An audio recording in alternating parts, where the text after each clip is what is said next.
Hi, I'm interested in learning how to shoot a gun. Can you help me?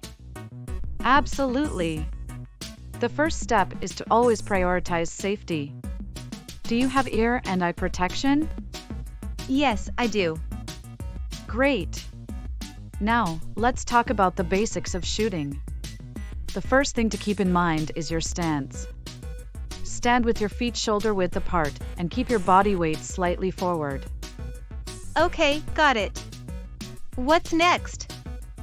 Next, we'll talk about grip and sight alignment. You want to grip the gun firmly, but not too tightly, and align the front and rear sights to your target. That sounds tricky. How do I know if I'm doing it right?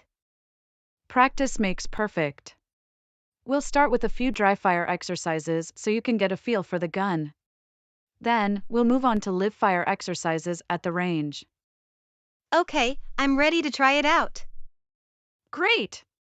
Remember to always prioritize safety, keep your stance and grip steady, and practice sight alignment. With practice, you'll be shooting like a pro in no time.